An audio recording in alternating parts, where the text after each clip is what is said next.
السلام عليكم ورحمة الله متابعي قناة أذواق معلومات ونصائح. كما كتشوفوا معايا الفيديو اللي يعني مغاير على الفيديوهات السابقة. عندي هنايا الحلزون. الحلزون كما كتشوفوا ها هو. ان شاء الله غادي نطيبوه بواحد الطريقة صحيحة.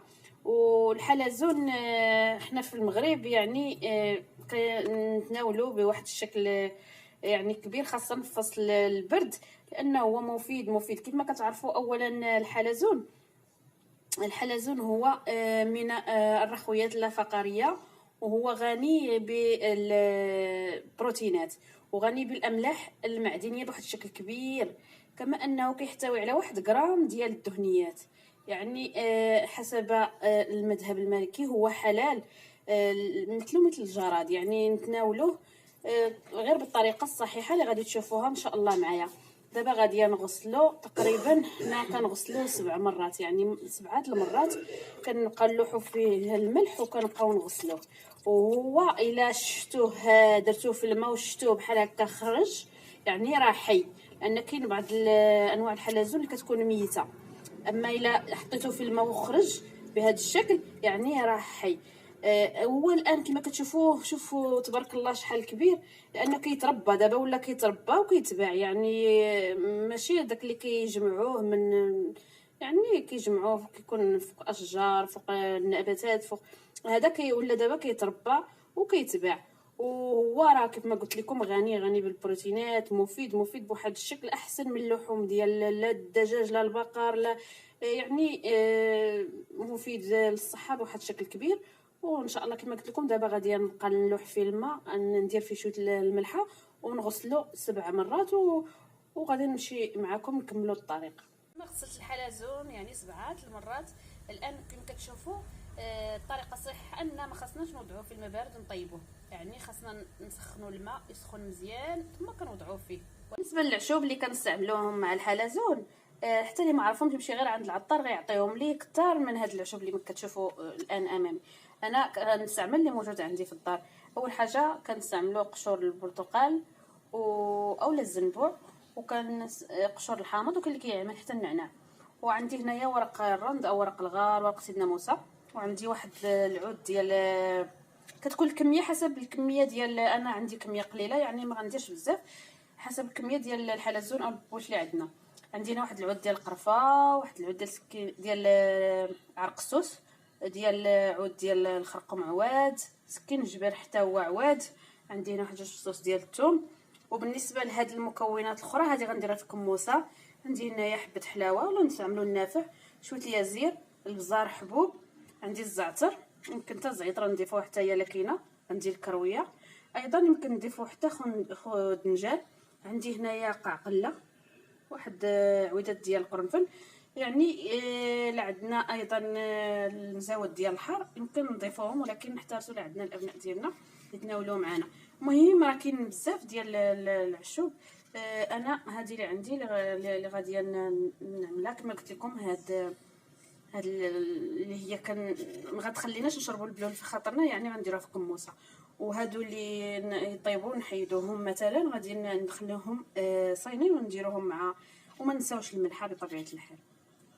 هنا بعد ما وضعت الماء يعني غلا، ان الطريقه صحه ما خاصناش عفوا نديروا الحلزون في الماء بارد عاد يبدا يطيب، لا خاصنا نطيبوا الماء مزيان عاد نوضعوا فيه الحلزون. الان كما شفتوا انا درت ليه شويه الملحه وخليته كيغلى مزيان. والان غادي نجيب الحلزون باش نوضعوه فيه. شفتوا هو الحلزون بعد ما غسلته كندير نغسلو بالماء والملحه 7 المرات. انا غادي نوضعوه في الماء اللي تغلى مزيان. الان وضعته في الماء وغادي نمشي نضيف ليه المسائل، يعني المكونات اللي ما خاصناش نديرها في الكموسه غنضيفها غير مباشره.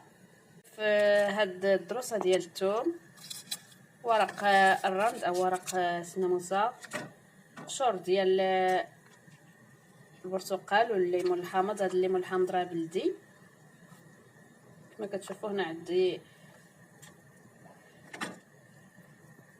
عود ديال القرفه، عود ديال عرق السوس، عود ديال خرقوم عواد، وسكنجبير عواد حتى هو ما نساوش. وبالنسبه للمكونات الاخرى غنديرها في واحد الكموسه الكموسه انا غادي نجمعهم بهذا الشكل، يعني غادي نجمعهم باش يخلينا نشربوا داك البلول على خاطرنا. ممكن نضيفوا بزاف مكونات الا مشينا عند العطار نقولوا لي بغينا عشب ديال الحلزون والبوش، غيعطينا مكونات كثيره. كما كتشوفوا هاد الكموسه راني غسلت هذوك الاعشاب، غسلتهم نقيهم غسلوهم وغنوضعهم بهذا الشكل صافي. غادي نغطيو على الحلزون ونخليوه يطيب على خاطرو، ما كيستغرقش لنا وقت بزاف، نص ساعه ساعه الا ربع، المهم حسب الكميه اللي عندنا.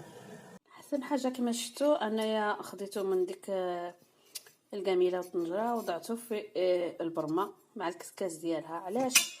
ان البرمه مع الكسكاس الحلزون كيدير ديك الكشكوشه ديك الرغوه وما غاديش تسرب لينا. كما شفتوا هو طاب الان. غادي يعني تقريبا نصف ساعه شفتوا البخار. الان انا غنزول هذيك الكموسه وندوك القشور باش نخلي غير داك البلول خالص، وغادي نقدموه ان شاء الله بحول الله. هذا هو شكل الحلزون بعد ما طيبته. كما كتشوفوا راه ما شاء الله هذا الحلزون كبير، لانه دابا ولاو كيقوموا بالتربيه ديالو. شوفوا تبارك الله ما شاء الله حلزون يعني ملحم كيف كنقولوا. وشوف وهذا الماء، هذا الماء هو اهم حاجه في الحلزون صراحه. هذا الماء هذا الماء راه صحي لواحد الدرجه كبيره، كيفيد الجهاز التنفسي بواحد الشكل كبير. لان خاصه درنا فيه هاد المكونات وزدنا عليهم خضنجان، يعني ويكون حار شويه بداك السكينجبير وخضنجان كاع دوك المكونات، الزعتر الزعتره، يعني صراحه راه هاد البرد زعما كيعالج بزاف بزاف بزاف الامراض. وكناكلو بطبيعه الحال بهاد العواد ديال الكوردون كما كتشوفوا، كنوضعوه في بهذا الشكل وكناكلو ونشربوا الماء ديالو.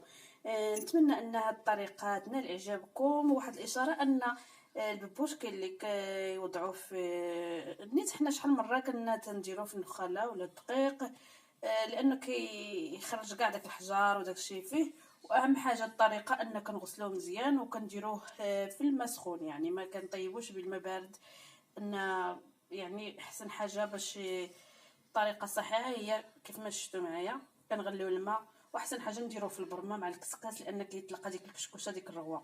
نتمنى ان الطريقه تنال اعجابكم وتناولوا فيها هذا الفصل البارد وحتى الاخوه العرب يتعرفوا عليه.